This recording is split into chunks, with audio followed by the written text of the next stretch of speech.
Well, James Mackay is the Chief Executive Officer at the Energy Council of South Africa. James, good evening to you. We've had many promises made during State of the Nation addresses and by the President speaking at other podiums about dealing with our energy crisis. Do you think we're going to get more promises on Thursday night? Good evening, Stephen. It's good to chat to you again. I hope so. I think that there's lots of good promises that can be made, and I think there's increasing confidence that they're not just empty promises. That's the key thing, is that the promises must be around commitment to engage and really make 2024 a year of delivery and action. So I hope we get that. So you believe that we are making some kind of progress at the moment, that government is making progress in dealing with load shedding? Yeah, absolutely, Stephen. I think if we look year on year, we can quite clearly see through the numbers as well as the impact that we see in load shedding that I think there's a stabilization. There's good work being done in Eskom.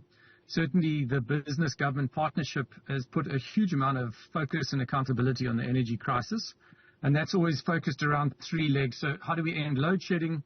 How do we add a lot more new generation to the system? And how do we progress our modernization of our energy system through reforms? And I think in all of those areas, we're seeing a strengthening of the relationship with business and government, better accountability, and we are seeing wins. We're seeing the deliverables, and we are experiencing a significantly better levels of load shedding this time on year.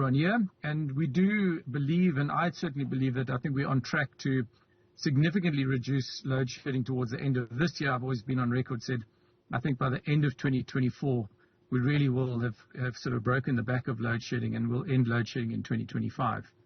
And just to be clear, James, because we've seen a lot of electricity coming onto the grid, or a lot of electricity coming onto home and business grids, if I can put it like that, the private sector people generating their own electricity. 4,000 megawatts was one of the last figures I saw. That was several months ago, so it's probably higher now.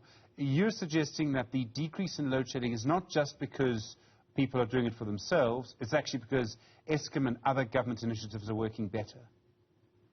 Yes, absolutely, Stephen. I think it is, first and foremost, if we see the same historic decline of the Eskom fleet performance that happened over the past few years, that was sort of a 3% decline per year.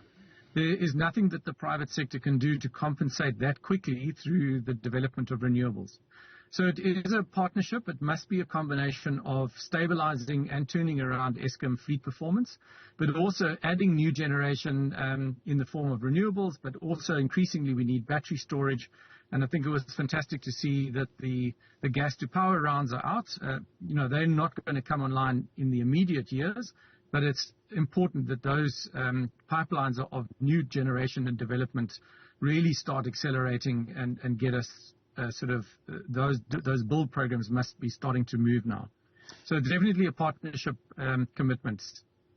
We've seen government publishing an integrated resource plan, and this is a sort of slightly longer-term conversation, but it's basically the roadmap where government sees how electricity coming from in the near future. There's been quite a lot of criticism, partly from the renewable lobby, because it seems to make less provision for renewable energy as a percentage of total generation capacity than the previous integrated resource plan. Do you believe we're going backwards? That's the accusation against government here. I think, again, in the spirit of kind of collaboration, we need to look at what's been put on the table. So there's a number of pluses that we can take from the current IRP. I think, in general, separating the windows, so there's a Horizon 1 versus Horizon 2, that creates more focus, accountability on short-term, dealing with the energy crisis. And in that regard, I think the emphasis on transmission expansion, on gas to power, and in certain other areas around the Eskom availability, those are all welcome, and I think they are the correct things to do. What we don't have is a balanced discussion around our energy transition at a national level. We don't have a cohesive vision of how public and private sector must come together.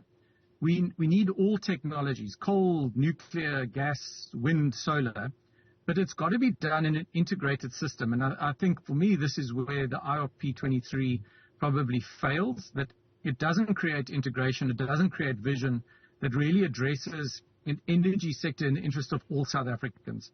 But at the same time, I think we've now seen an extension of the engagement period and directing a sort of offers of engagement. Certainly the DG of DMRE has openly invited many role players, including the Energy Council, to workshop and work through how they can make improvements on the IRP. So for me, I think that's what counts. We are going to engage robustly. We are doing modeling work.